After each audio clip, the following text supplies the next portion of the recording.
Pradeep Namibia जी के साथ। प्रदीप जी नमस्कार। नमस्कार सर, नमस्कार। और प्रदीप जी और मैं हम कहाँ हैं? नेशन नाउ पर एज यूजुअल, और नेशन नाउ है हमेशा हमेशा आपके साथ। आप सबको जय हिंद, जय महाराष्ट्र, जय भवानी, जय शिवाजी, वंदे मातरम। वंदे मातरम। भारत माता की जय, जय हिंद, जय हिंद। तो प्रदीप जी, निशिकांत दुबे साहब कहते हैं कि वो राज ठाकरे और उद्धव ठाकरे को पटक पटक के मारेंगे अगर वो महाराष्ट्र के बाहर आए तो। अब ये किस किस्म की भाषा हुई भाई?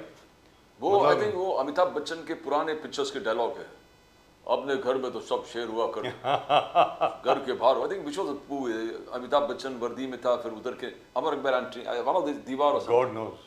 तो यही डायलॉग निशिकांत दुबे जी ने कहा कि अपने घर में सब शेर होते हैं, I remember this महाराष्ट्र के बाहर निकल के तो देखो। I remember a variation of this dialogue in every Amitabh Bachchan film. every picture, हर अमिताभ बच्चन की film. yes.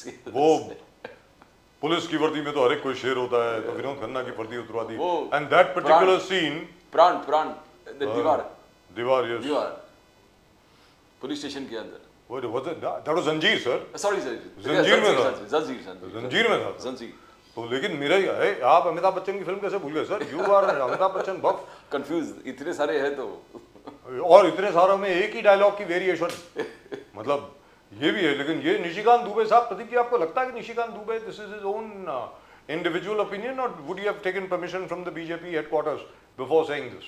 Sir, Nishikant Dubey ji ऐसा है कि जब भी हाई कमांड को कुछ कहना होता है, निशिकांत दुबे जी चाहे वो पार्लियामेंट में हो या कहीं पर हो, पहले इनको छोड़ देते हैं कि आप जरा कुछ कीजिए। अभी तक वो इतिहास रहा है निशिकांत दुबे जी का, चाहे मैं लोकसभा में राहुल जी के खिलाफ कुछ बोलना हो, चाहे कांग्रेस को अटैक करना हो, या महुआ मित्रा के खिलाफ कुछ बोलना हो। यस उस, तो ये एक फेवरेट टूल है ऑफ द हाई कमांड कि निशिकांत दुबे जी को आगे डालो, या कोई भी बिल्स में चर्चा होना। बहुत सारे बिल्स इन्होंने खुद लीड किया चर्चा। तो he has been a favorite instrument of the high command of the BJP. Favorite instrument of disruption. Yes. Attack. Yes. और डेफिनेटली निशिकांत दुबे जी अपने बल पर कुछ नहीं करेंगे, इतना तो हमने देखा उनका इतिहास। तो definitely he's been provoked to do it. He's been told to do it. But my point is, it's a very, very clear-cut call to violence, effectively. Right? Uddhav Thackeray may have said कि भाई हम गुंडागर्दी करेंगे। Raj Thackeray, by the way, that way was much milder on Saturday. शनिवार को जब ये इनका वो क्या जीत मेलावा हुआ, वहां पर राज ठाकरे साहब ने कुछ ज्यादा आक्रामक बात नहीं करी। In fact if you remember, Supriya Sule was also there. लेकिन किसी ने ये नहीं बोला कि पटक पटक के मारेंगे या ये करेंगे। तो this is a call to violence. Actually what you saying is right. Raj Thackeray ji ने ये कहा कि स्वतःहून कोणाच्या अंगावर जाऊ नकोस, खुद ही अपने आप पे कुछ इंस्टिगेट मत करना, मगर अगर सामने वाले आप पर आता है तो फिर आप जो मर्जी कर सकते हो, मगर फिर उसका वीडियो मत उतारिए जी, जो भी करते हो।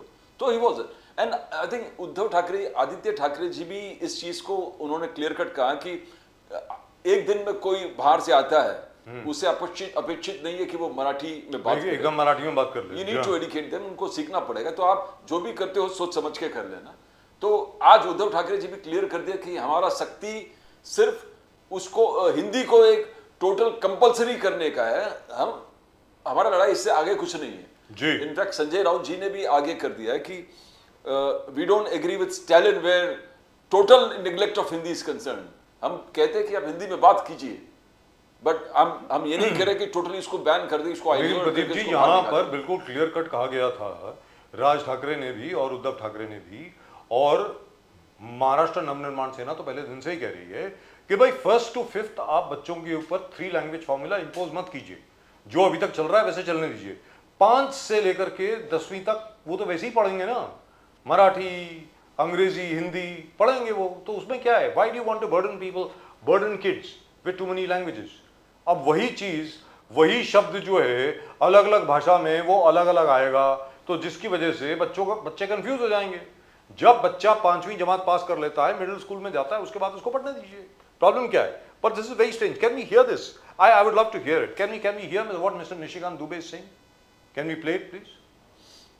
ये क्या है कि आप क्या कर रहे हो कि मराठी बोलना होगा?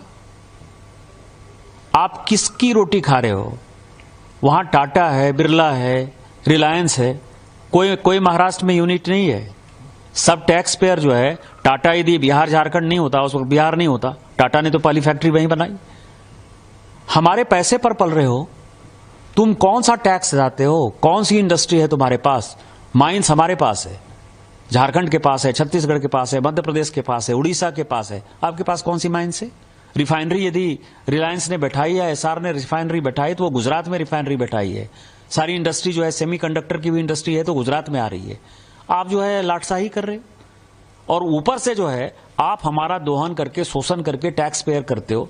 और यदि आप में ज्यादा हिम्मत है तो आप हिंदी भाषी को मारते हो तो उर्दू भाषी को भी मारो, तमिलियन को भी मारो, आप जो है तेलुगु वाले को भी मारो।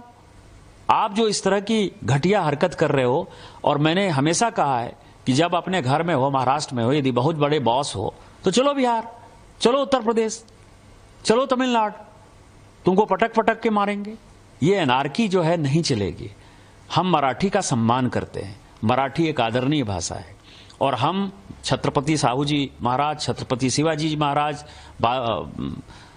पेशवा, सबका जो है तात्या टोपे से लेके सभी का हम सम्मान करते हैं। उन सबों ने, तिलक हो चाहे लाजपत राय हो, सभी ने जो है आजादी के आंदोलन में, गोपाल कृष्ण गोखले हो, सबसे बड़ा योगदान दिया है। हम तो सभी मराठी स्वतंत्रता सेनानियों का सम्मान करते हैं। महाराष्ट्र के स्वतंत्रता में, हमारी भारत की स्वतंत्रता में बहुत बड़ा योगदान है।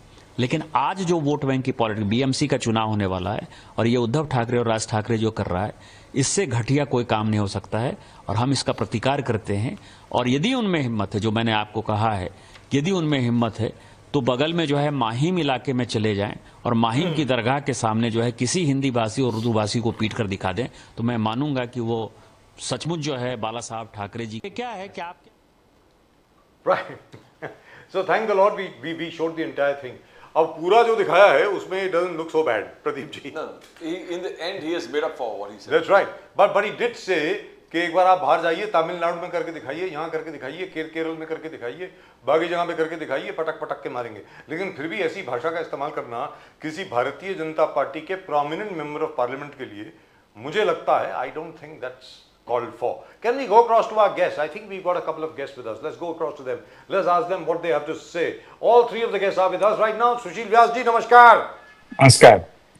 Look at that. Sushil Vyas ji wearing a lovely pink shirt. Wow, zabardast. Fantastic. Oh, Bharat Soni Saab, as usual, very dapper, dressed like a corporate boss, which he is. And of course, our dear friend, Sahu Sahu Saab to हमेशा evergreen. गढ़वेश तो होना ही चाहिए उनका। क्या बात है।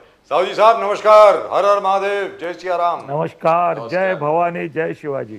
जय शिवाजी, हर हर Mahadev. Let me go across to Bharat Soni sahab. Bharat Soni साहब, निशिकांत दुबे साहब कहते हैं कि पटक पटक के मारेंगे। महाराष्ट्र से बाहर तो आओ, महाराष्ट्र के अंदर तो हर एक कोई शेर होता है, अपने घर में तो हर एक कोई शेर होता है, बाहर तो आओ। भारतीय जनता पार्टी के प्रोमिनेंट मेंबर ऑफ पार्लियामेंट है साहब।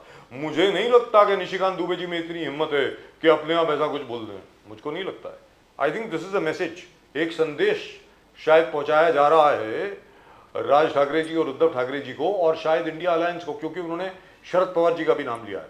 भरत सोनी साहब कुछ कहना चाहेंगे इसके बारे में? राजीव जी, देखिए, ये जो कह रहे हैं जी, वो जरूर आपने जैसे कहा कि हाईकमांड का ऑर्डर रहेगा कि इस प्रकार की भाषा आपको बोलनी है।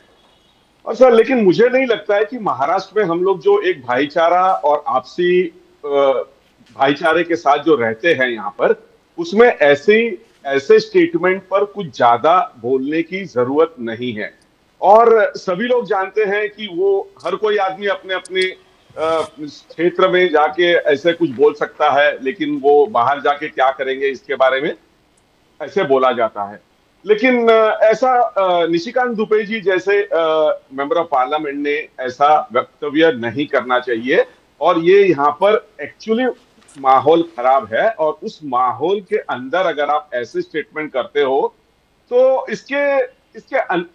उसके जो रिपरकशंस हो गए हमारे सिटी ऑफ मुंबई और महाराष्ट्र में, वो थोड़े से ठीक नहीं होंगे। और रूलिंग बीजेपी है महाराष्ट्र में, वो रूलिंग पार्टी है, तो उनके किसी एमपी ने ऐसे शब्द नहीं कहने चाहिए।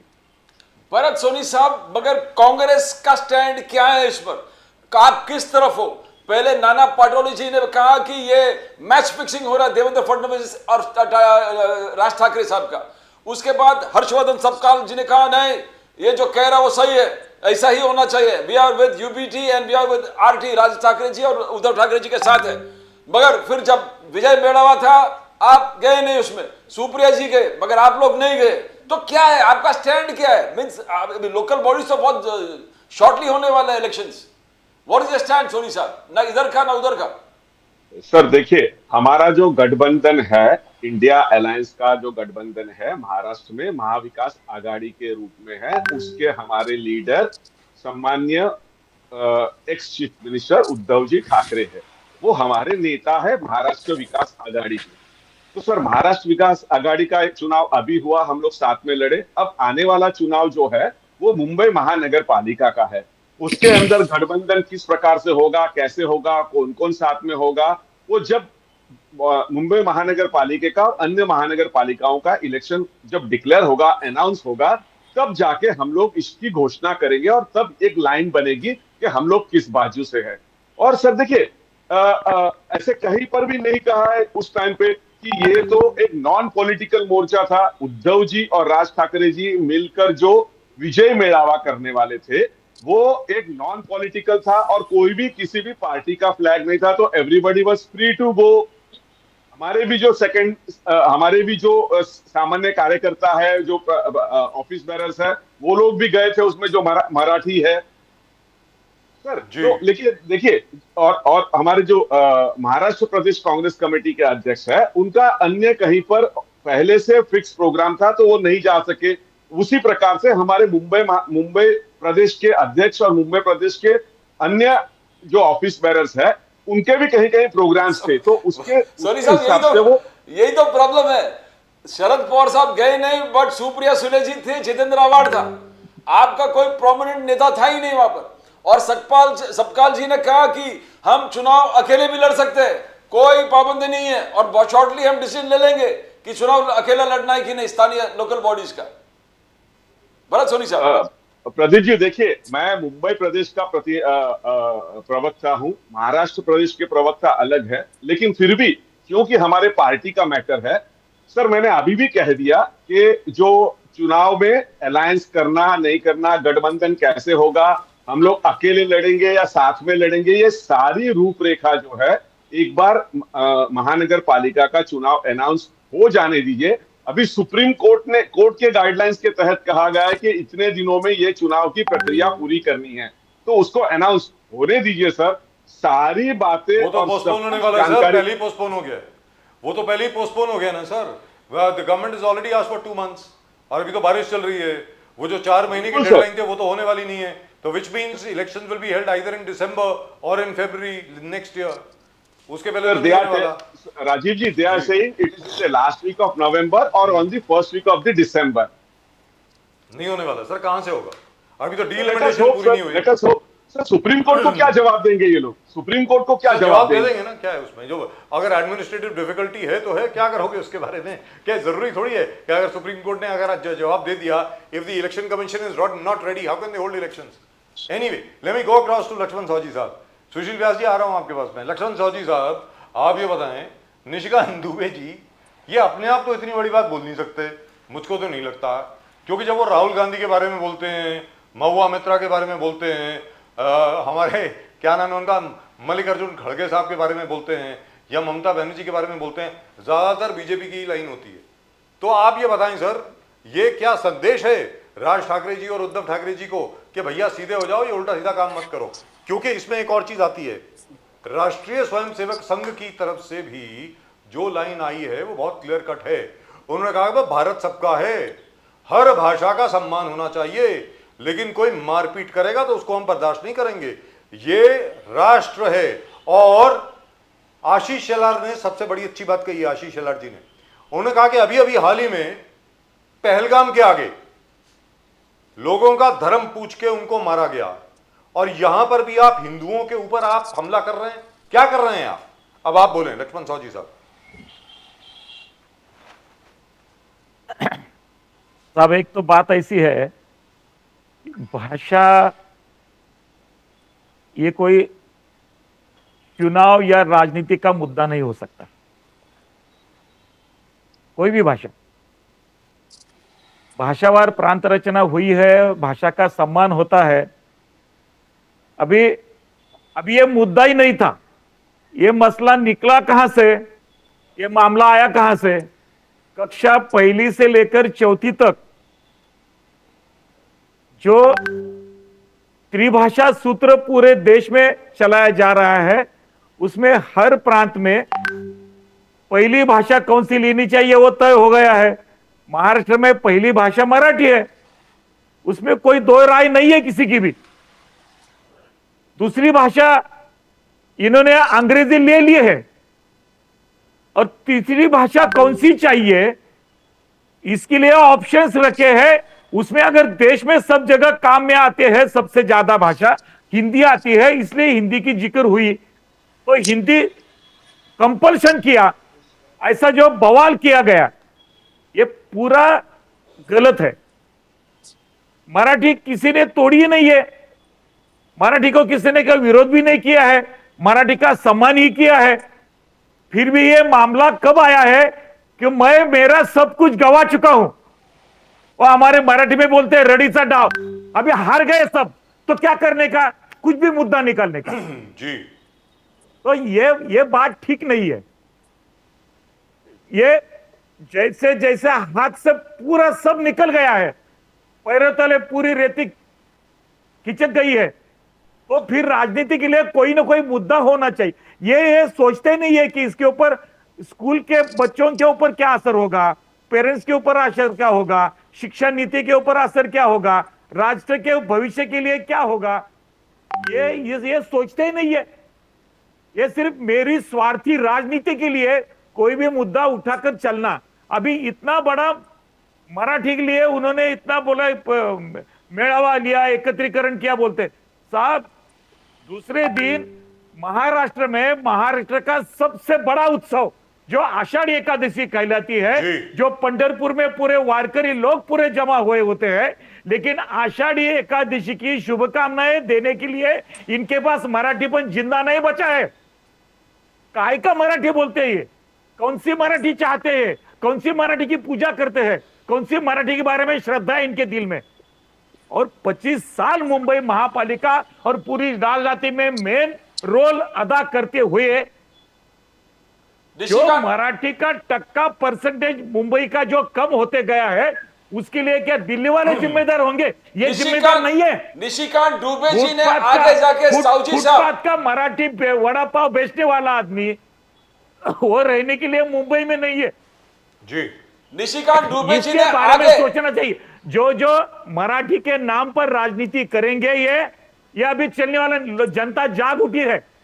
बात ऐसी है कि किस मामले से शुरू हुई बात, और जो वो मुख्यमंत्री थे उद्धव साहब, जब उन्होंने साइन करके दिया है, उसके ऊपर कमेटी बिठाई है, उसका रिजल्ट आया है, उन्होंने स्वीकारता दी है, जो स्वीकार दी उसके ऊपर उन्होंने साइन किया है, जो उन्होंने खुद किया है, उसके लिए वो ये लोग बोलने के लिए तैयार नहीं है। मगर निशिकांत दुबे जी ने लेके जाने का, निशिकांत दुबे जी ने भाषा या आदमी को जोड़ने के लिए होती है। निशिकांत दुबे जी ने यह कहना कि दाऊद से तुलना करना, मौलाना अजहर महमूद से तुलना करना, पहलगांव टेररिस्ट से तुलना करना, तो जब फडणवीस साहब ने कहा कि एक्शन लेंगे, मराठी चा गरिमा कभी कम न होना चाहिए, भाषा प्राउड होना चाहिए, बट वायलेंस फडणवीस साहब ने कहा कि नो टॉलरेशन।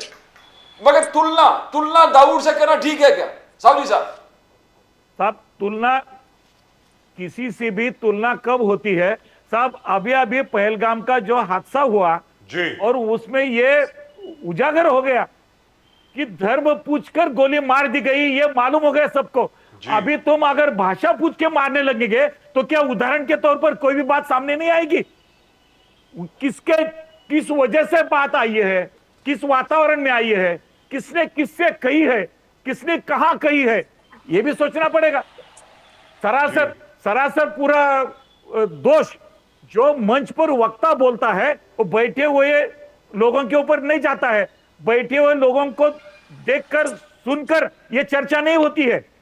ये जो वक्तव्य होता है, जिन्होंने रोल अदा किया है, उनकी मनीषा क्या है, उनकी मानसिकता क्या है, उसके ऊपर मत निकलते हैं।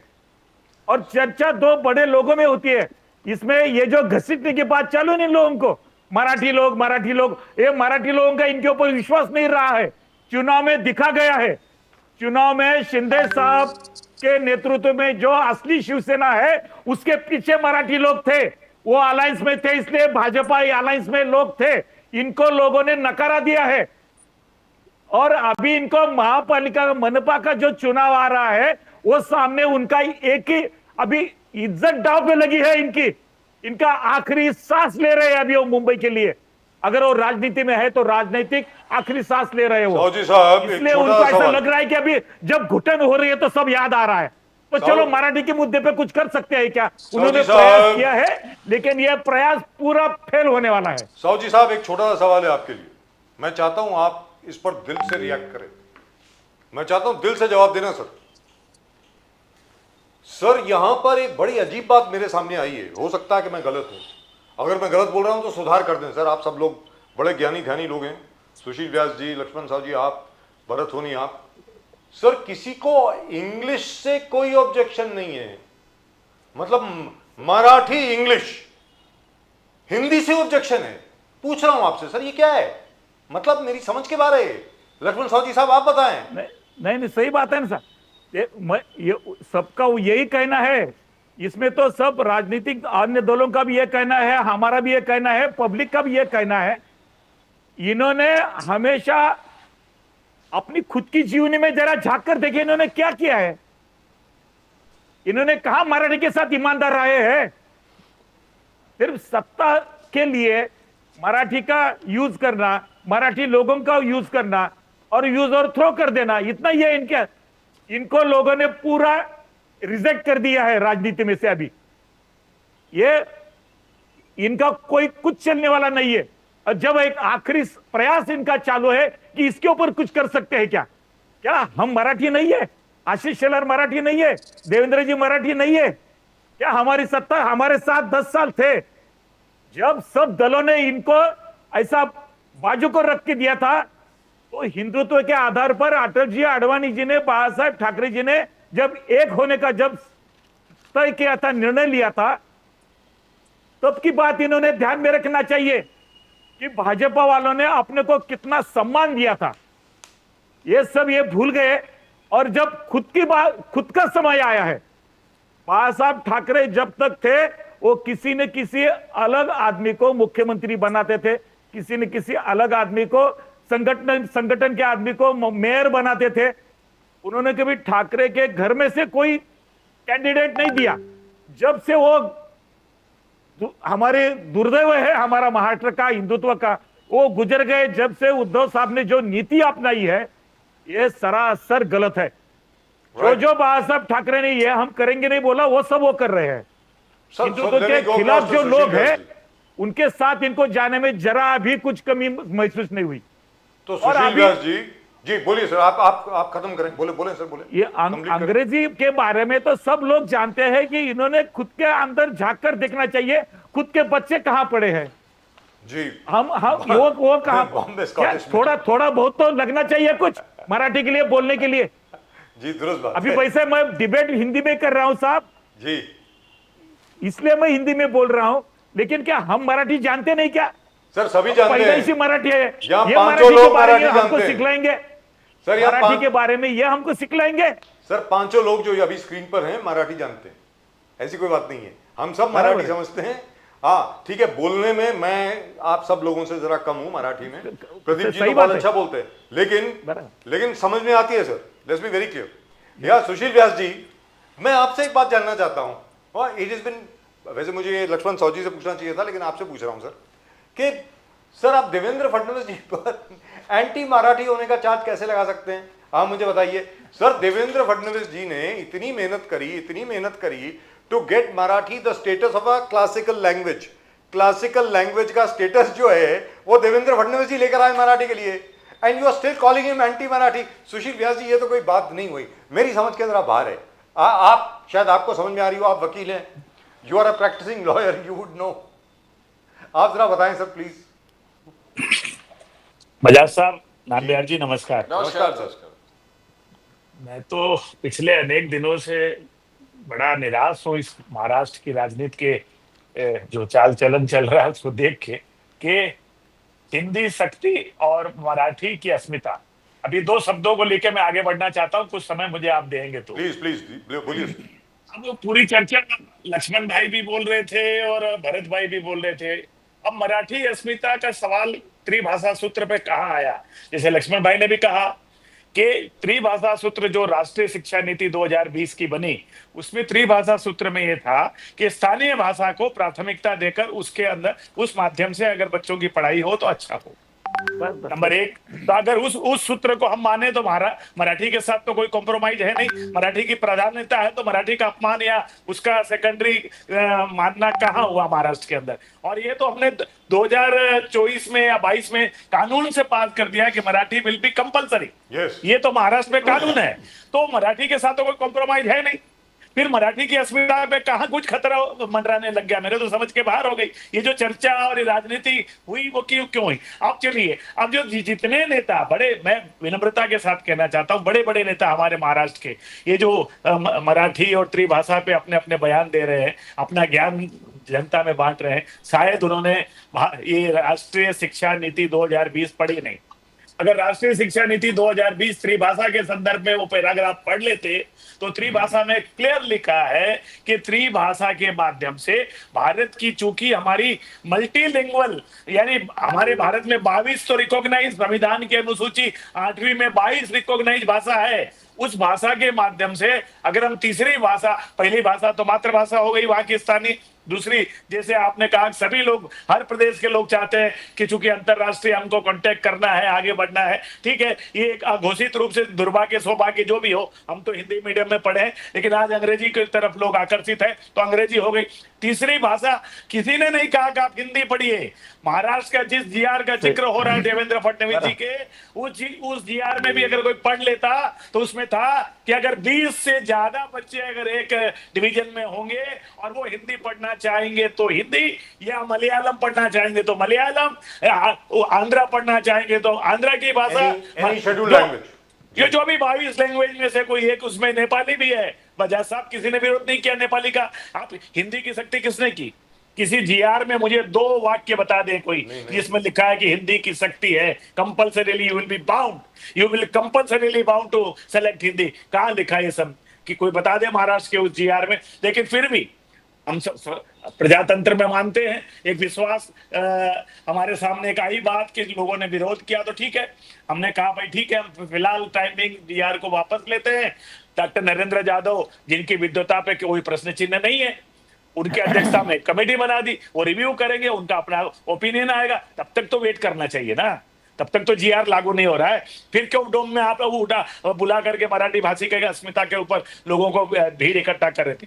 बुलाते हो मराठी अस्मिता के नाम पे, एक भी शब्द, एक भी भाषण, एक भी मिनट मराठी अस्मिता पे भाषण नहीं हुआ। भाषण हुआ अपने पारिवारिक सम्मेलन पर, भाषण हुआ मेरी सरकार किस तरह से गिर गई, भाषण हुआ हमें कैसे जवाब देना है, माँ पर मराठी नहीं, माँ पर महापालिका नहीं, माँ पर महाराष्ट्र। क्या इसके लिए आप वहां हजारों लोगों को बुलाए थे? वो अपने आप को ठगा महसूस कर रहे थे जो वहां पे पहुंचे। ये मैं आपको बताना चाहता हूं। और फिर उद्धव जी बड़े जोर से बोल रहे थे तो उद्धव जी को थोड़ा सा ये भी बोल लेना चाहिए था। 2022 जनवरी में जिसका जिक्र साहू भाई कर रहे थे कि मेरे मुख्यमंत्री काल में माशेलकर कमेटी की रिपोर्ट आई, उसमें ये लिखा गया था कि एक पहली से 12वीं क्लास तक हिंदी और ये त्रिभाषा सूत्र जिसमें हिंदी का भी जिक्र था, उसको आपने लागू करने के लिए टास्क फोर्स बनाई। क्यों बनाई? आपने मुख्यमंत्री के रूप में साइन क्यों की? जरा माफी मांग लेते महाराष्ट्र की 13 करोड़ जनता से, वो तो काम नहीं किया। गुमराह करने का, किसी भी मुद्दे को मुद्दा बनाकर, जो मुद्दा है ही नहीं। मैं अभी भी विनम्रता से उन तमाम नेताओं को, भरत भाई बैठे हैं, मैं पूछना चाहता हूं कि कहां महाराष्ट्र के अंदर हिंदी की शक्ति का 2 वाक्य मुझे किसी जीआर में, किसी भी त्रिभाषा सूत्र के राष्ट्रीय शिक्षा नीति में, या महाराष्ट्र की कोई अगर कोई कानून है उसमें बता दे तो हम उनसे जवाब देने के लिए बाध्य हैं। अन्यथा फिर भी प्रजातांत्रिक व्यवस्था में अगर हमारे विरोधियों को लगा तो हमने कहा भाई ठीक है। मैं एक उल्टा सवाल पूछूं? हाँ बोलिए सर।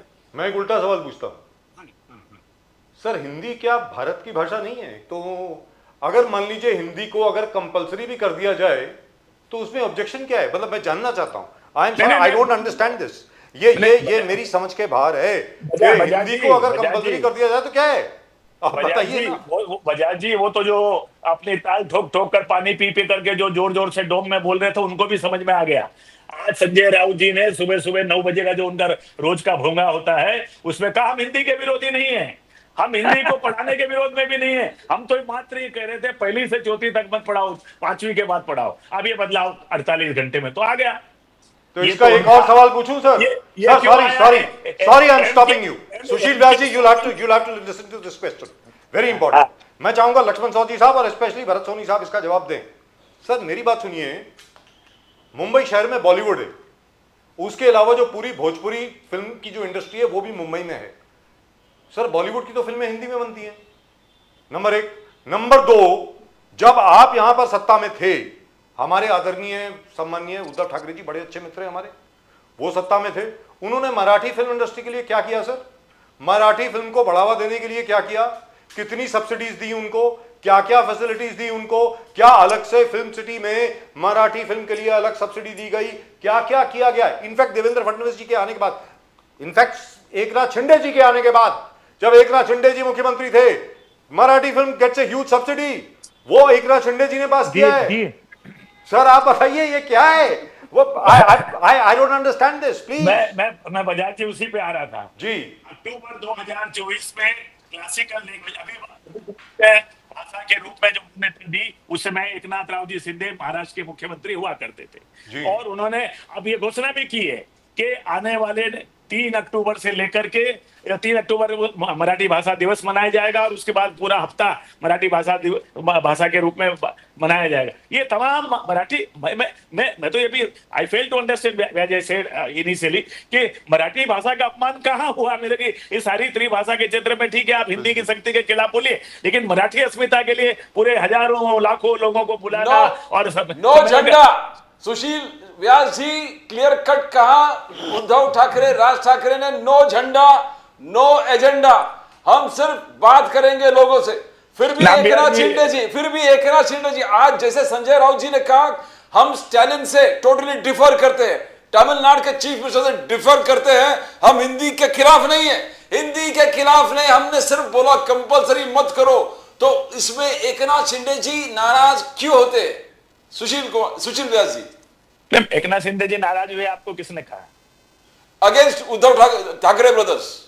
उद्धव ठाकरे ब्रदर्स का नाराज होने का कारण अलग है। आप जिस तरह की भाषा अगर एकनाथ राव शिंदे जी के लिए वापरेंगे, आप कोई भी, जैसे भरत भाई ने शुरुआत में कहा, भारत की विशेषकर महाराष्ट्र की राजनीतिक संस्कृति है, हम एक दूसरे के मतभेद हो सकते हैं, मतभेद नहीं, हम एक दूसरे के खिलाफ व्यक्तिगत रूप से निचले स्तर पर कभी बयान नहीं देंगे। कोई निशिकांत दुबे जी की भाषा को मान नहीं रहा है, लेकिन क्या जिस तरह की भाषा उद्धव ठाकरे जी ने उस डोम में वापरी, क्या वो भारत महाराष्ट्र की संस्कृति के लायक है? कोई भी कह सकता है, ये उनका शिव सैनिक भी नहीं कहेगा उस भाषा को इस तरह से सार्वजनिक रूप से कही जाए, जो उन्होंने एकनाथ राव शिंदे जी के बारे में कहने की बात कही। आपने सुना अब उनका भाषण?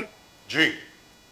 वो भाषा क्या आप उसको अप्रूव करेगा? कोई भी सच्चा महाराष्ट्र, स्वाभिमानी महाराष्ट्रियन उसको अप्रूव करेगा उस भाषा को? आप मुझे लाइक करें ना करें, you may not like my face, लेकिन such kind of language can not be tolerated. अगर आप एक्शन करेंगे तो रिएक्शन आएगा। अब आप उस तरह की भाषा में जवाब देंगे तो वापस जवाब भी मिलेगा।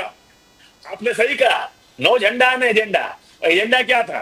झंडा तो नहीं था, मैं मान गया, क्योंकि जैसे भरत भाई ने कहा हमारे भी दूसरे तीसरे लेवल के लोग वहां गए थे, भले हमारे नेता नहीं गए, तो सारे लोग आए जो मराठी को चाहते थे, सब लोग वहां पहुंचे। वो जाके ठगा महसूस किए। वहां तो बात सिर्फ ये हो रही थी, मेरे रोने का राम, मुझे हटा दिया गया, मेरी सरकार गिरा दी गई, हम वापस लाएंगे, हम साथ में आएंगे, ये इसके अलावा कोई डिस्कशन ही नहीं हुआ। मराठी पे तो कोई चर्चा ही नहीं हुई।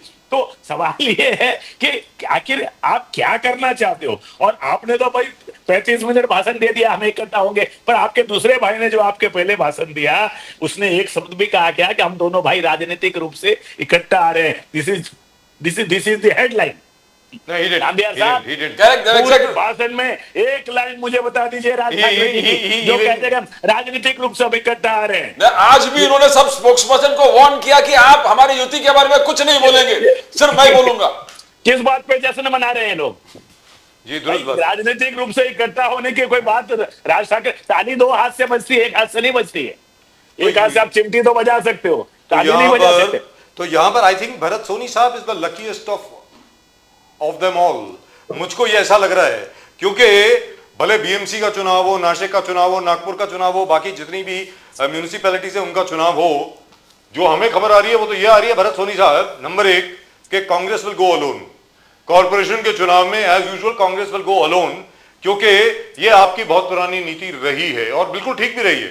जैसे मुरली दियोरा साहब ने मुझको ना जाने कितनी बार कहा है, आपके फ्रेंड गुरदास कामत जी ने कितनी बार कहा है, एक जमाने में कृपा शंकर सिंह जी बड़े अच्छे आपके एमआरसीसी के प्रेसिडेंट हुआ करते थे, उन्होंने भी कहा कि भाई अगर कॉर्पोरेशन का इलेक्शन अगर किसी बच्चे को लड़ने को नहीं मिलेगा तो कब मिलेगा?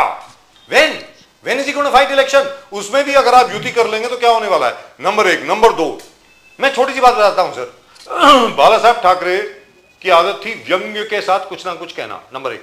नंबर 2, उस वक्त जितने भी मुख्यमंत्री रहे, वसंत दादा पाटिल से लेकर के शरद पवार साहब, अपने विलासराव देशमुख जी, हमारे एकनाथ शिंदे जी, अशोक चौहान साहब, जितने भी लोग रहे सर, किसी ने आज तक, आज और अभी भी, फॉर एग्जांपल कांग्रेस का अगर आप कोई भी अगर आप रैली देखें, Bharat Soni sahab they can attack the Shiv Sena, they can attack the BJP, लेकिन किसी ने ये वाली भाषा इस्तेमाल नहीं करी कि अगर ये गुंडागर्दी है तो हम गुंडागर्दी करेंगे and so on and so forth. Sir आज तक कभी नहीं किया, and he is your ally sir.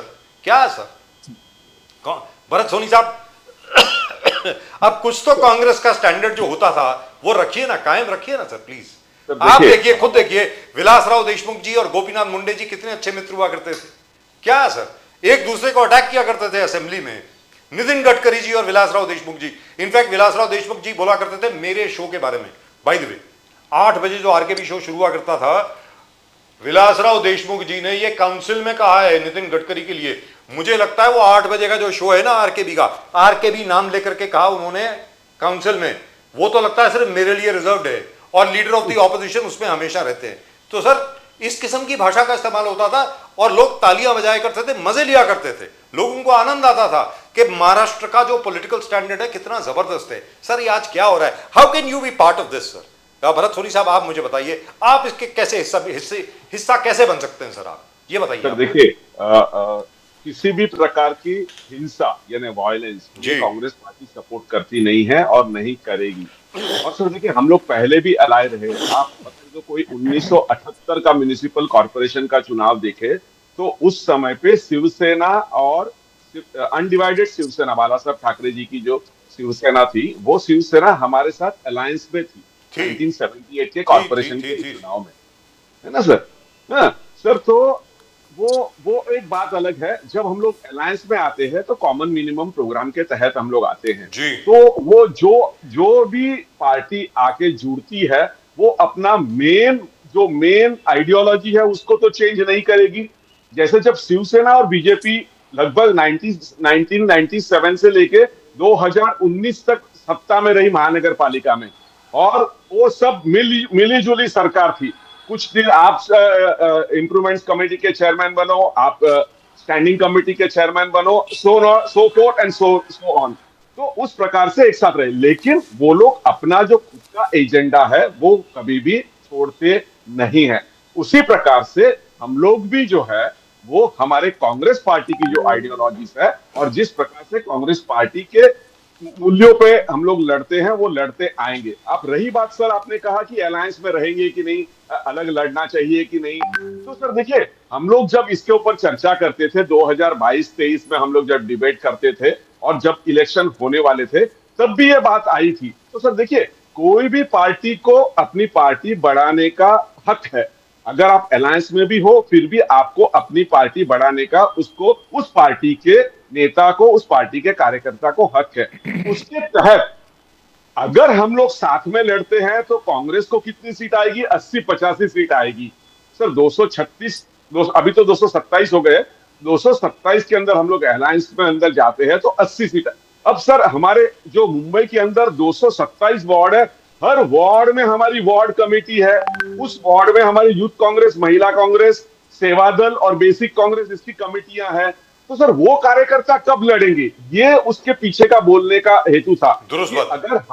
अगर हम लोग अलायंस में नहीं जाते हैं तो हमारा कार्यकर्ता जो उससे जुड़ता है उसको ऐसे लगता है कि एक बार तो मैं भी हाथ के पंजे के निशान पे लड़ जाऊं, चाहे मेरा जो कुछ भी हो वो तो जनता तय करेगी, लेकिन एक बार मुझे हैंड सिंबल पे चुनाव लड़ने का मौका मिलना वो एक सामान्य कार्यकर्ता के लिए बहुत बड़ी बात है। सोनी साहब, तो सर, सोनी साहब आगे जाके थोड़ा बढ़ते हैं।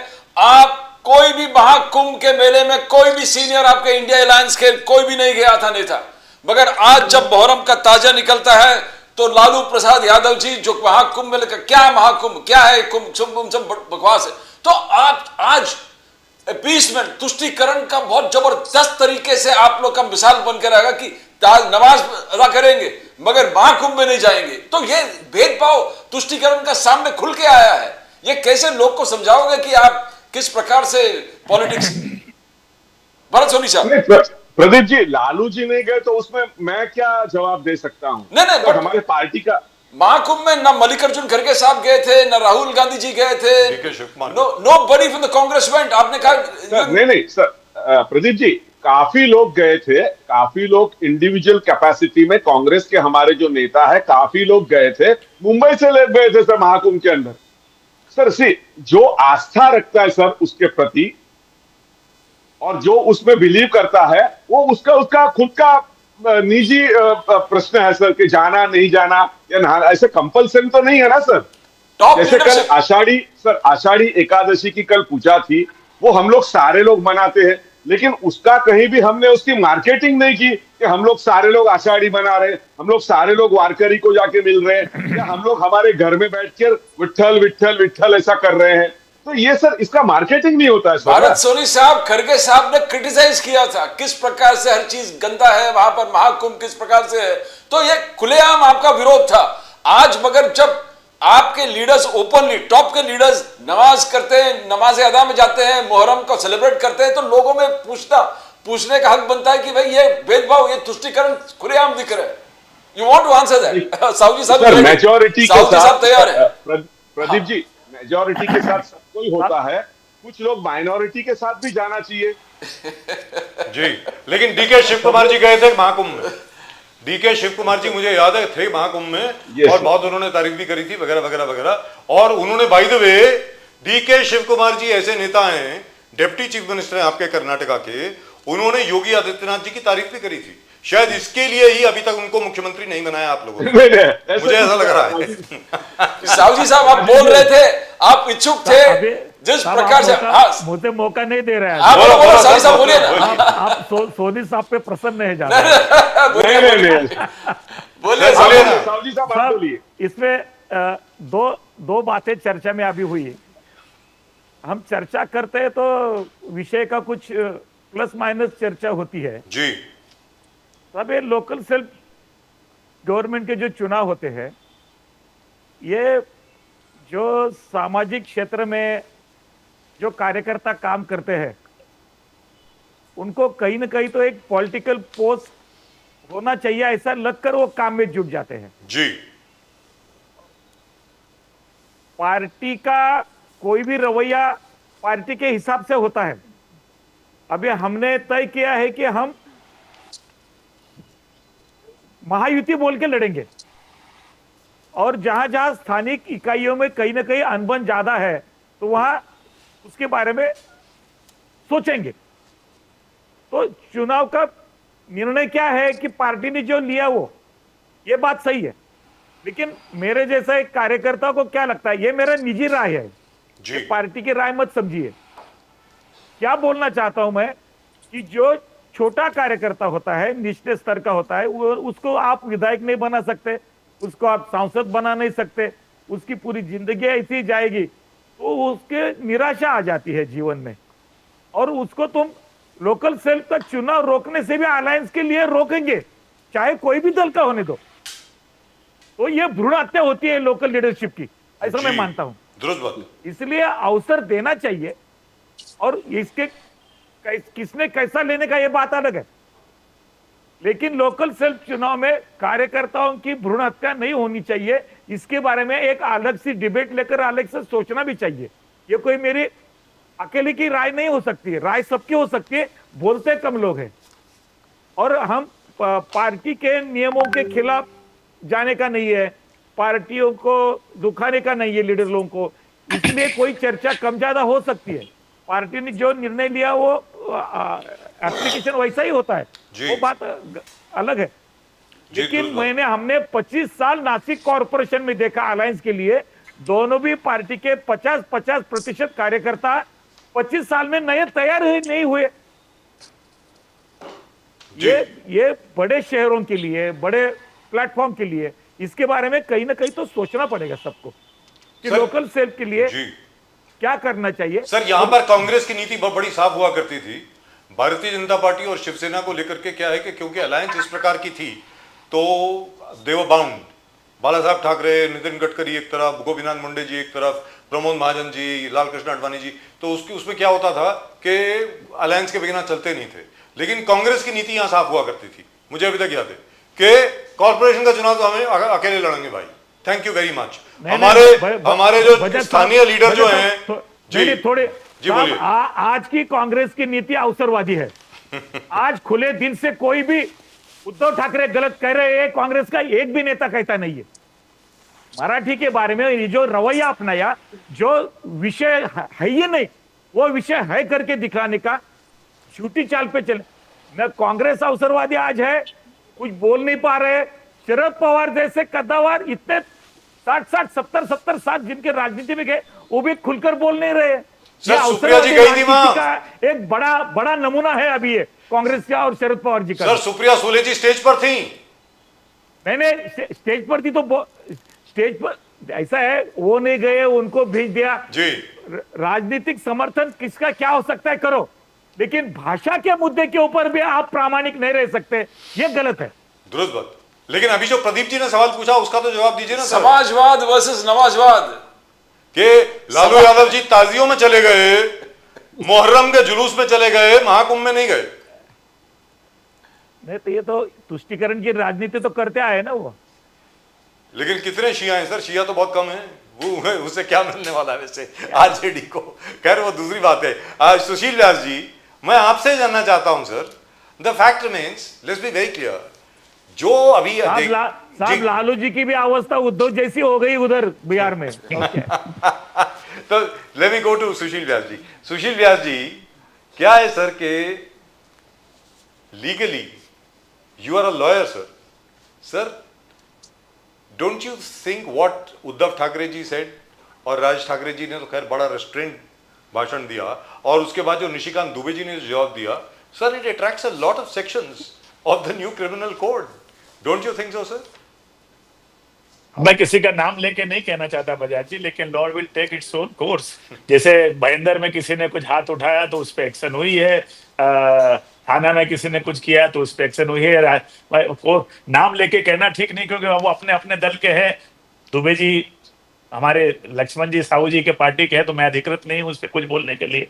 तो ठीक है, वो कानून अपना लेता है। आप जिस बात को मुझसे कहलवाना चाहते हैं, यस, जिस तरह के बयान आए हैं सार्वजनिक रूप से, उसमें निश्चित रूप से भारतीय न्याय संहिता जो नया कानून बना है 2024 जुलाई में, उसकी विभिन्न धाराओं में आकर्षित होती है उनके ऊपर, और कानून अपना कार्य करेगा। ऐसा कि लेकिन सुशील व्यास जी, मेरा पर्पस कुछ और था। मैं आपसे क्या कहलवाने जा रहा था, आपको पता नहीं क्या समझ में आया। हो सकता है कि मैं अपनी बात ना समझा पाया हूं। सर, आपको लगता नहीं है कि एवरीबडी शुड सिट टुगेदर, मतलब सबको बैठना चाहिए, बोलना चाहिए कि यार ये हिंसात्मक भाषण देना जरा बंद कीजिए ना प्लीज, ये देश के लिए अच्छा नहीं है, दिस इज नॉट राइट। क्योंकि यहां से अगर आप कुछ उल्टा सीधा बोलेंगे, हिंदी भाषियों को आप पीटेंगे, फिर सामने से कुछ ना कुछ रिटेलिएशन तो आएगी। ये तो नहीं है कि वो आदमी नहीं बोलेगा, आदमी सामने से कुछ ना कुछ तो बोलेगा ना सर। सुशील व्यास जी। बजाज जी, मैंने जो पहली बार मैंने जब बोला, मैंने कहा 48 घंटे में कुछ उनके होश ठिकाने पे आ रहे हैं। जब स्टालिन ने अपना दांव खेला और उनको अपने साथ जोड़ना चाहा जी, उनकी लड़ाई तो 1938 से चल रही है, राजगोपाल आचार्य जी के जमाने से जी, तो वो उसको उस दांव में खेलना चाहा, तो राउत जी तो बड़े तेज तरार हैं, वो समझ गए। उन्होंने कहा नहीं, हमारी लड़ाई हिंदी की उतनी नहीं है, हमारी लड़ाई 5वीं के बाद पढ़ाओ उतनी है, हम हिंदी विरोधी नहीं है। तो कम से कम उस हद तक तो आए। आप देखेंगे 10-15 दिन में पूरी लड़ाई हिंदी की खत्म हो जाएगी और सामने आ जाएगा कि हमारी लड़ाई राजनीतिक है, भाषा की लड़ाई है ही नहीं।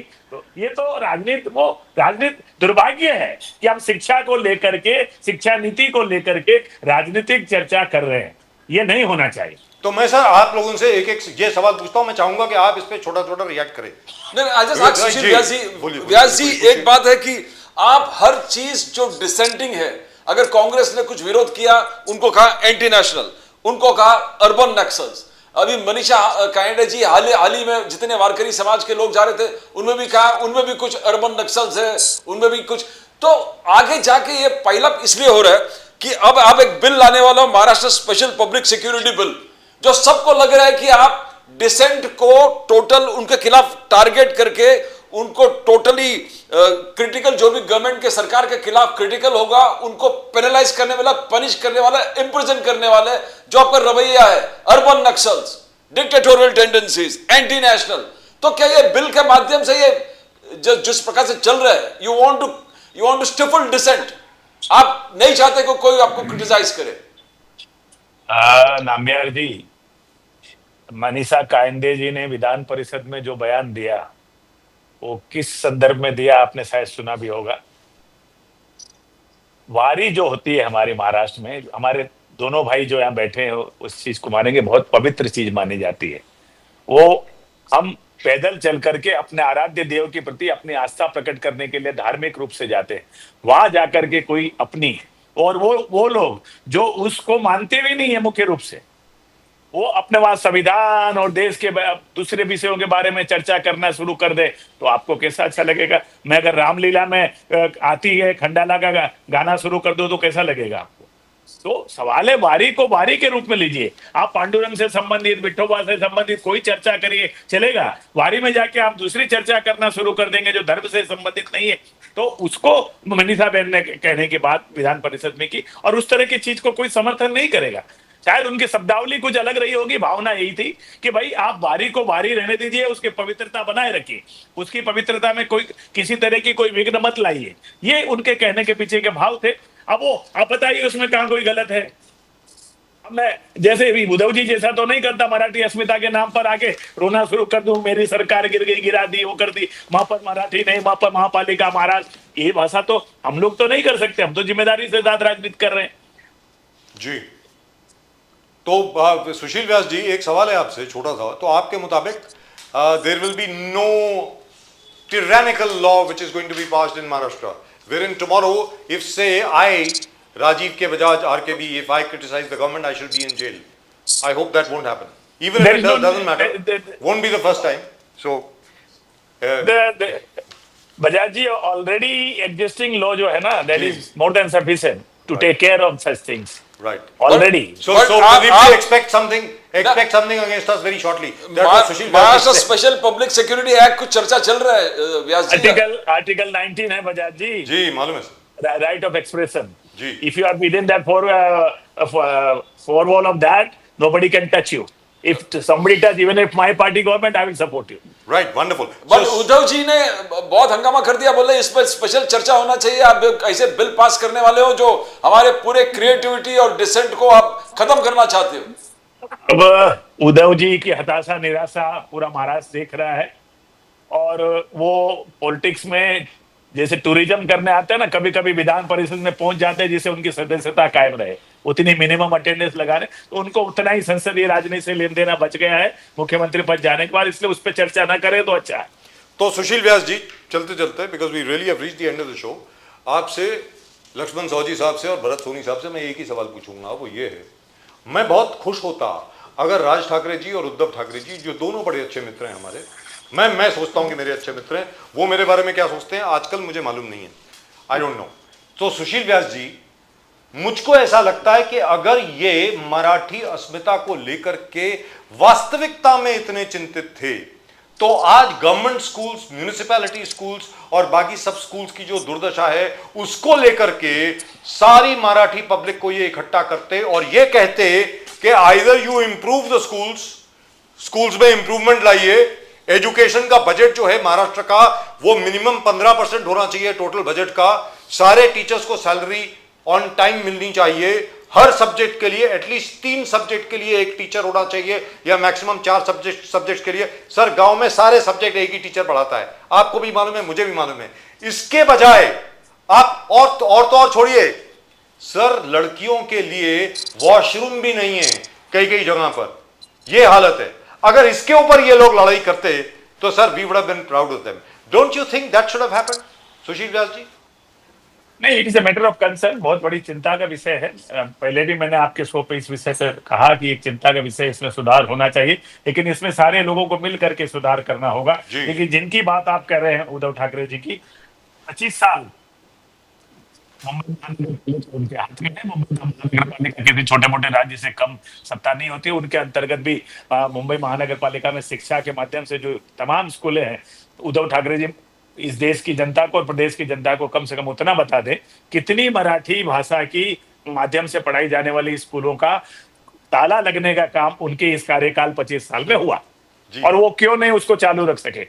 दैट्स राइट, और जब वेरी मैं बात इंपॉर्टेंट। कहता हूं, मैं बड़ी जिम्मेदारी से कहता हूं, मैं किसी संस्था का अध्यक्ष हूं और 106 साल से हिंदी माध्यम की स्कूल चल रही है। भले बच्चों की संख्या कम हो गई, लेकिन हमने ये निर्णय लिया है जब तक एक बच्चा भी रहेगा हम उस राजभाषा की स्कूल को बंद नहीं होने देंगे। क्या ये स्टैंड उद्धव ठाकरे जी ने महानगर पालिका में मुंबई में लिया क्या? और जब वो 2.5 साल महाराष्ट्र के मुख्यमंत्री रहे तो जिन चिंताओं का, जिन विषयों को लेके आपने चिंता जाहिर की, क्या उस पर उन्होंने कोई गौर किया? क्या उसका एक व्हाइट पेपर निकाल दें अपने पक्ष के दलीय स्थिति के ऊपर? आप अभी शिवसेना निकाल सकती है ना, अभी तो निकाल सकते हैं सर, अभी तो निकाल उद्धव सकते बाला हैं। साहब ठाकरे की शिवसेना एक पत्र निकाल, उनका तो सामना है, एक दिन उसी पे छाप दे कि मेरे द्वारा लिए गए कदम मराठी की शिक्षा को बचाने के लिए। जब मैं मुख्यमंत्री था तो ये, मैंने 25 साल में मेरे महापौर थे जब ये, बता दे, बस तो हो जाएगा। जनता अपने आप उनको अपने सर पे उठा लेगी। वंडरफुल। लक्ष्मण साहू जी साहब, आप बताएं सर। लक्ष्मण साहू जी साहब, क्या चर्चा ये नहीं होनी चाहिए थी कि स्कूल्स का स्तर कैसे बढ़ाया जाए? प्राइमरी स्कूल हर जगह पर होना चाहिए, हर बच्चे को शिक्षित होना चाहिए। लक्ष्मण साहू जी साहब। साहब, इनको उनको खुद की पड़ी है, किससे उम्मीद रखनी चाहिए? जो उसके लिए कुछ करना चाहते हैं, जी।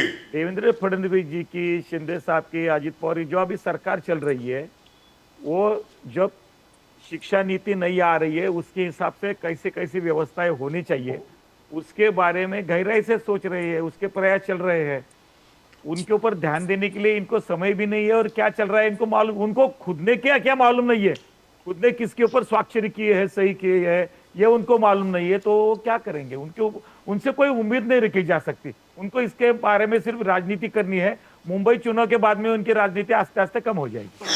सर उसके पहले ही कम होने वाली है। बात ऐसी अभी भी राज ठाकरे ने कमिटमेंट नहीं दी है। जी सुरक्षा बिल का जो मुद्दा उठाया था हाँ। निम्बियर साहब ने, जी।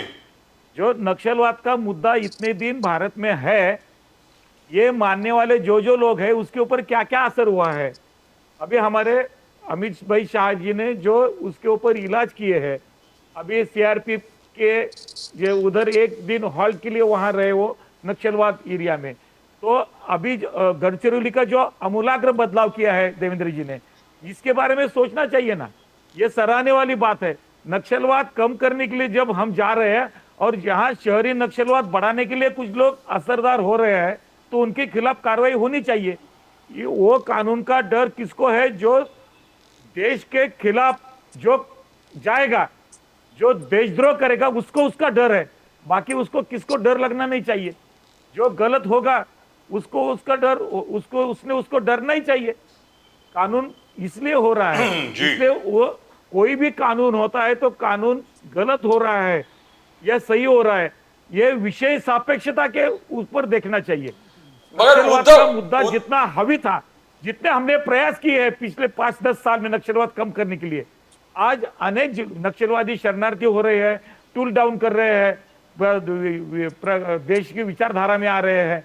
ये जो बदलाव हो रहा है ये उसका स्वागत होना चाहिए। उद्धव जी कह रहे हैं कि आप उनका हक को आप छीनेंगे, क्रिटिसिज्म जो करते हैं उस पर पाबंदी लगा देंगे, लोगों को बोलने नहीं देंगे सरकार के खिलाफ, उनको एनफोर्स करेंगे यही एक्ट के अंदर। ऐसा ये गलत है, ऐसा नहीं है। वो ऐसा उसमें बिल्कुल है ही नहीं है। जो नहीं है उसकी चर्चा क्यों होनी चाहिए? वो बिल अगर सामने है और एक भी प्यारा उसका ऐसा है, मुझे बताइए आप। ऐसा बिल्कुल नहीं है। उसका गलत प्रचार होना भी ठीक नहीं है। जी। जो देश के आगे चलने वाले पीढ़ियों के लिए जो कुछ अच्छा होना चाहिए, उसके लिए अगर कोई बिल आता है तो उसका स्वागत होना चाहिए। उसके ऑपोजिट चर्चा, उसके खिलाफ चर्चा ये होनी नहीं चाहिए जब वो आता भी नहीं है, आने से पहले। ये खिलाफ चर्चा करना फिजूल है।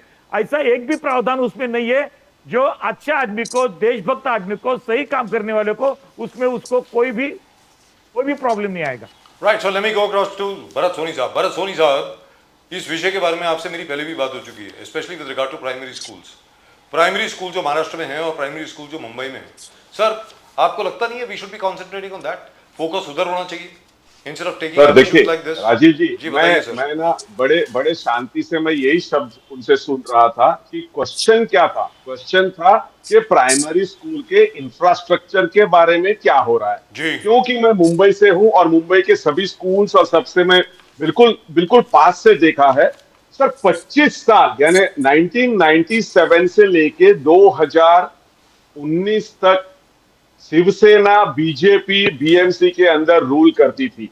अगर उस समय पे उद्धव जी और उनकी पार्टी ने हाईजैक कर लिया था पूरा इश्यू, तो ये लोग क्यों चुप बैठे थे? ये लोग एक भी बार बोले क्या? एजुकेशन का नहीं हो रहा है, प्राइमरी स्कूल बंद हो रही है, वहां पर टीचर्स नहीं है, उसका प्लास्टर गिर रहा है, उसका पेंटिंग नहीं हो रहा है, ये लोग कब बोले? सर बीजेपी एक बार बता दे, लोग कब बोले? 25 साल में एक भी बार नहीं बोले। कांग्रेस पार्टी अकेली पार्टी जो अपोजिशन में थी मुंबई महानगर पालिका में। हाँ हंसिए, देखिए साहू जी देखिए, मैं बीच में आपको कुछ बोला नहीं, आप मुझे बोलने का, मुझे कंप्लीट करने दीजिए। बोलिए साहब। आप ना प्राइमरी का क्वेश्चन नक्सलवाद ले आए। बहुत रिस्पेक्ट करता हूं मैं आपका बहुत रिस्पेक्ट करता हूं, लेकिन कांग्रेस पार्टी अच्छा कुछ करती है इसके बारे में डिबेट ही हो सकता है। सर भरत सोनी साहब आप कुछ बोल रहे थे, 60 साल सरकार चलाया केंद्र में और राज्य में, इतना बड़ा ताज के ऊपर प्राइमरी स्कूल की हालत के लिए कांग्रेस पार्टी के अच्छे कामों के बारे में बोलते हो।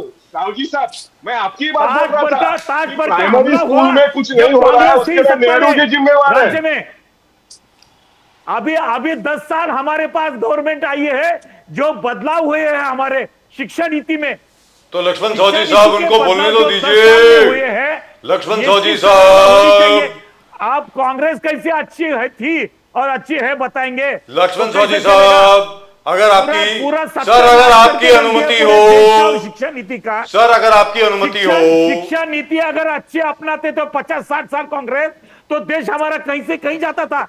आप शिक्षा के बारे में बोल रहे हो।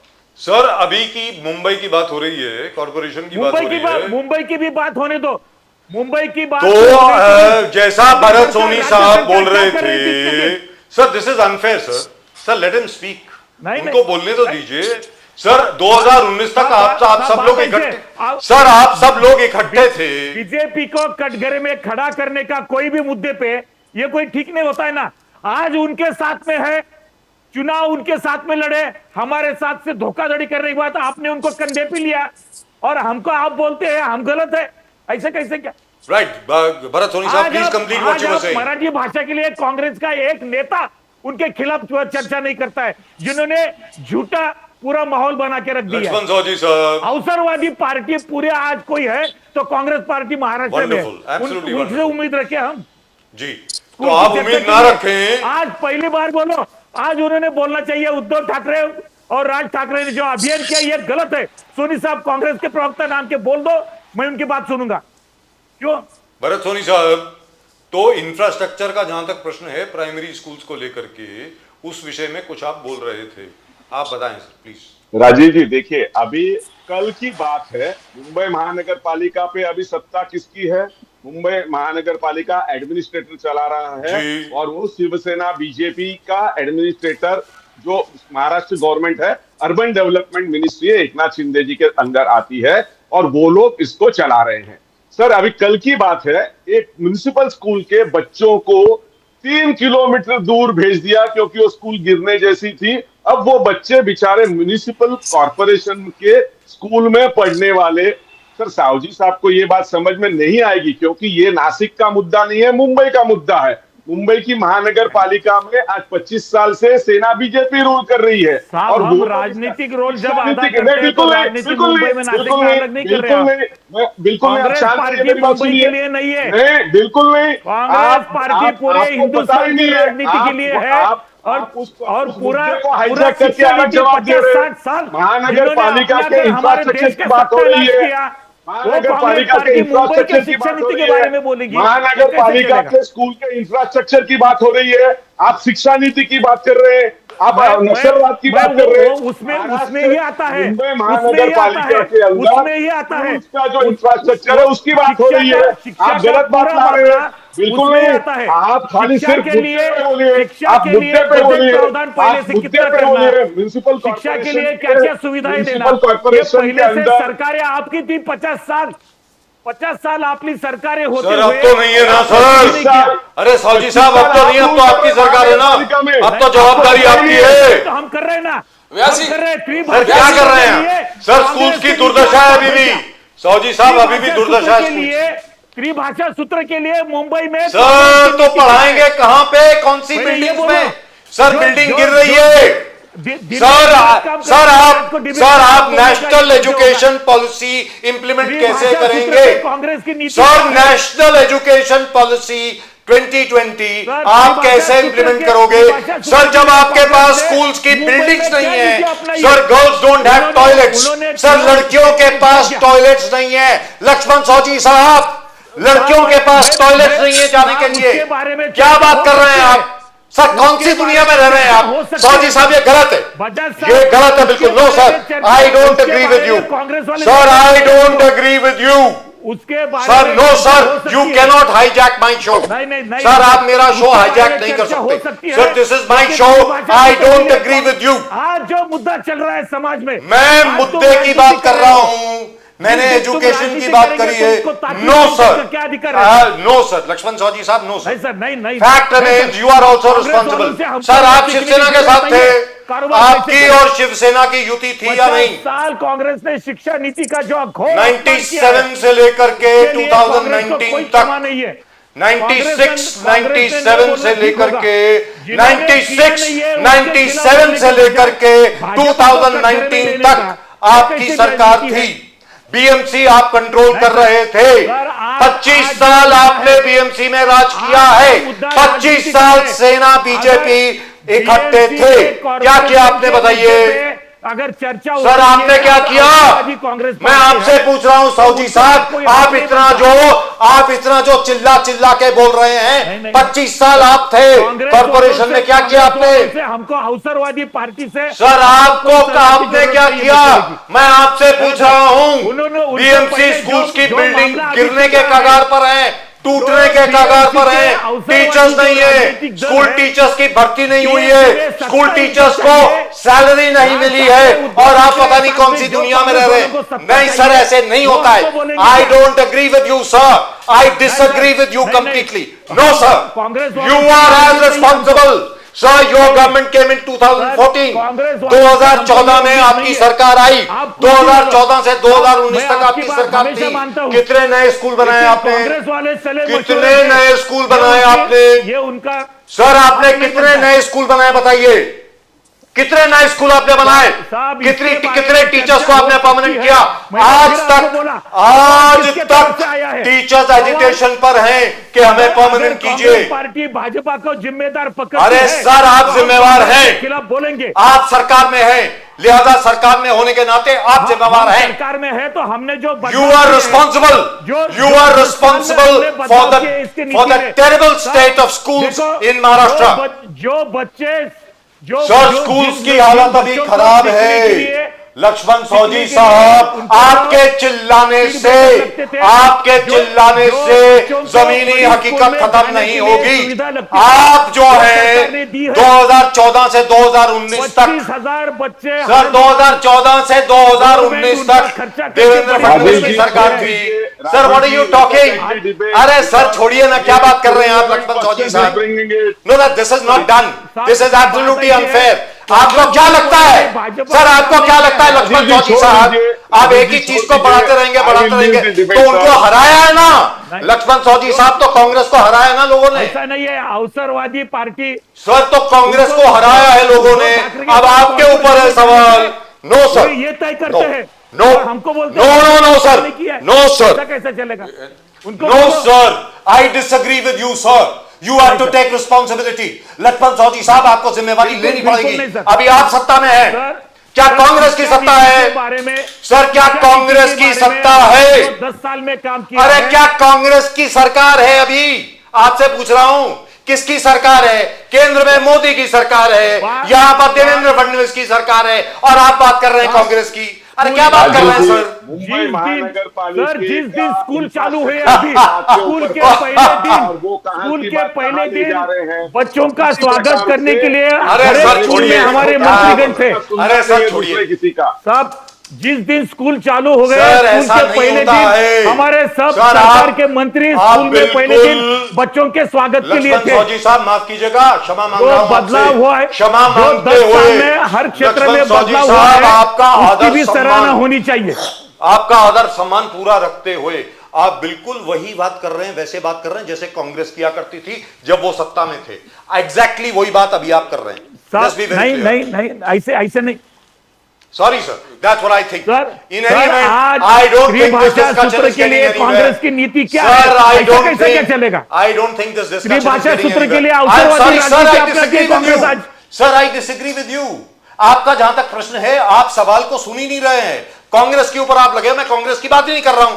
मैं ये बात कर रहा हूं कि पिछले 9 साल में 2.5 साल एकनाथ शिंदे साहब की सरकार थी, अभी 1 साल देवेंद्र फडणवीस जी की सरकार है, उसके पहले 5 साल देवेंद्र फडणवीस जी की सरकार थी, उसके पहले 95 to 99 आपकी सरकार थी। कितने नए स्कूल आपने बनाए? साहब, क्या बात कर रहे हैं सर आप स्कूल के बच्चों के लिए जो जो प्रावधान किए गए हैं वो आप अभी कितने अलग अलग तरीके से प्रावधान किए गए हैं स्कूल के बच्चों के लिए, ये पहले से बहुत अच्छी तरह से किए गए हैं। ऐसा कैसा? प्रश्न मुंबई ऑन पेपर सब कुछ है sir, I agree with you. प्रश्न मुंबई महानगर पालिका के स्कूल्स का था।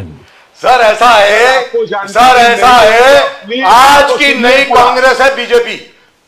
Bharat Soni sahab, you should be very happy. बिल्कुल, दिस बिल्कुल इज नहीं, एग्जैक्टली हमने द वे मानी यू ऐसा। Used to talk. कोई बड़ी बात नहीं है इस पे।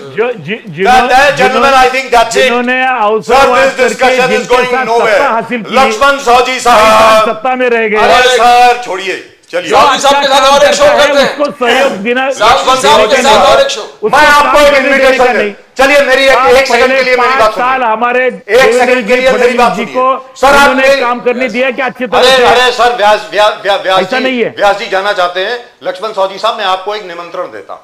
चलिए मेरी बात तो सुनेंगे ना एक सेकंड के लिए। मैं और आप बिना अपनी आइडेंटिटी बताए बीएमसी में, नासिक में और नागपुर में सब म्युनिसिपल स्कूल्स का दौरा करते हैं, बिना किसी को बताए, हिडन कैमरा लगा करके हर जगह पे जाते हैं। चलेंगे आप सर मेरे साथ, देखें वहां चलो, पे क्या हो रहा है? चलेंगे, Please. चलेंगे।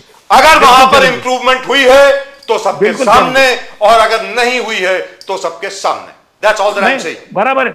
Sir, all I'm improvement saying नहीं is हुए तो this. करना चाहिए। बिल्कुल। देखो साहब, स्कूल की इंप्रूवमेंट होनी चाहिए, इसके ऊपर 100% तुम्हारी मेरी अलग राय नहीं हो सकती। बिल्कुल। लेकिन किसने क्या बोलने का, ये भी एक बात सर, सोचना पड़ेगा। सर वही सवाल आप कैसे प्रदीप जी पूछ सुनेंगे? रहे थे। सर वही सवाल अभी प्रदीप जी पूछ रहे थे। आप जो किसी को मुद्दा- बोलने भी नहीं देंगे। जो मुद्दा ही नहीं है, उस मुद्दे पे लोग इकट्ठा आकर उनका समर्थन करते हैं लोग। ऐसा कैसे चलेगा? Vyas ji, thank you very much, thank you very much. It is always great to have a sane voice on the show.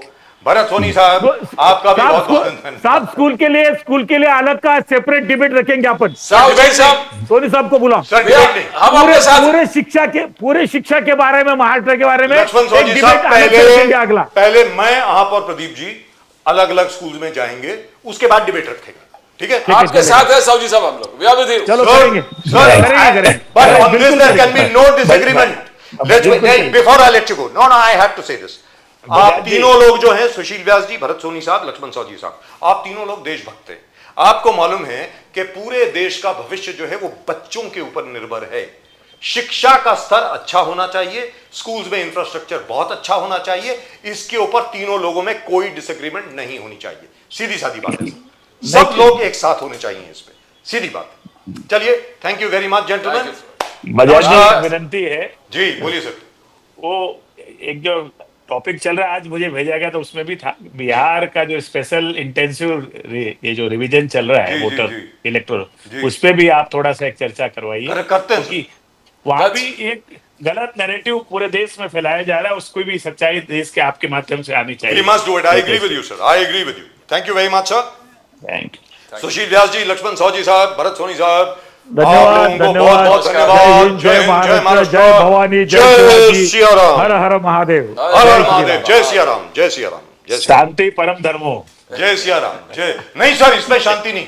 No sir, no sir, no sir. बच्चों के भविष्य के साथ कोई शांति नहीं सर, युद्ध स्तर पर काम करना पड़ेगा हाँ, सबको। बच्चों की और भविष्य आप की सब चिंता लोगों से होती काम कराऊंगा तो मैं। ये माहौल खड़ा नहीं होता था साहब। सर मैं आप सब बच्चों लोगों से की काम भविष्य की कराऊंगा। चिंता के लिए नहीं इकट्ठा ये लोग सब। लक्ष्मण साहू जी साहब, ये मैं आप नौटंकी लोग जो सब है ना सब, वो हमारा चिंता का अवसरवादी विषय है। और नौटंकी लोग ये बच्चों की चिंता के लिए नहीं इकट्ठे हुए लक्ष्मण हैं। साहू जी साहब, मैं बिना आप किसी सबसे काम कराने वाला हूं, कहना याद रख चाहता लो। हूं कि ये हमारी चिंता का विषय है। Right, thank you, All- gentlemen. Thank you so very much. much. God bless you all. It was great talking to all of you. Lakshman Sahu ji साहब, आपका खास तौर पे धन्यवाद। Thank you. Thank you so नमस्कार। much. धन्यवाद। Oh well. I was wondering when the explosion would come from Lakshman Yes, Sahu ji yes, साहब। बड़े मतलब क्योंकि भरत सोनी साहब ने जैसे ही बोलना शुरू किया, you could have seen Lakshman Sahu ji साहब expression that but he was No, just I wanted to ask actually व्यास जी को कि Aditya Thackeray during the end of his term Yes. had bought in digital classrooms and smart classrooms where BMC is concerned. उसका status actually we need to know. उसमें कुछ हुआ था. He wanted to bring digital classrooms. I don't think the Vyas, world Vyas in ji a would know classroom. that. everything. I think the person to ask would be Mr. Bhushan Gagrani, the BMC commissioner. We could Yes, ask him. yes. I don't think he would know. But all the same, all I'm saying is at the end of the day, you have to see. ये जो आप नए school जो आपने बनाए बहुत अच्छे बनाए, 3 या 4 जो आपने बनाए बहुत अच्छे बनाए, लेकिन जो पुराने स्कूल हैं उनका क्या? या तो आप उनको प्राइवेटाइज कर दीजिए, लोगों को दे दीजिए कि बीएमसी की तरफ से आप लोग चलाएं, BMC will supervise, you do the rest, or something like that should happen. Because at the end of the day, where will poor people go, Pradeep ji? You look at the private schools everywhere in Malwani, in Madanpura, in Mohammedari Road, in Goregaon East and Goregaon West. People of the slums, they are having to pay through their nose for school education. I would have been so happy if Raj Thackeray, I don't expect that from Uddhav Thackeray, but certainly from Raj Thackeray ji, that he would at least have talked about the status of primary schools and Marathi schools. Marathi schools are closing down all over Maharashtra, not just in Mumbai, because it is far more profitable to run an English school. अंग्रेजी का school चलाना जो है वो ज़्यादा profitable है, सीधी सादी बात है. Education has become big business. I've been saying that right from day one. And who suffers? The kids suffer. The kids suffer because their parents suffer. That's it. Well, that's all we've got for you in tonight's show. आज के show में सिर्फ इतना ही. Thank you very much for staying with us. And it was a very, very lively show. I loved it. और आप सब लोगों को Explosive show. आप सब लोगों को एक बार फिर, अगर आपने अभी तक सब्सक्राइब नहीं किया चैनल को तो भैया सब्सक्राइब जरूर कर दो please. The subscribe fastest to the channel growing channel of the nation. The fastest growing Fastest channel growing of the channel of the nation. nation. Nation now. Nation now. And आप सब लोगों को जय हिंद, जय महाराष्ट्र, जय भवानी, जय शिवाजी, वंदे मातरम, Vande Mataram. भारत माता की जय, जय हिंद. Jai Hind.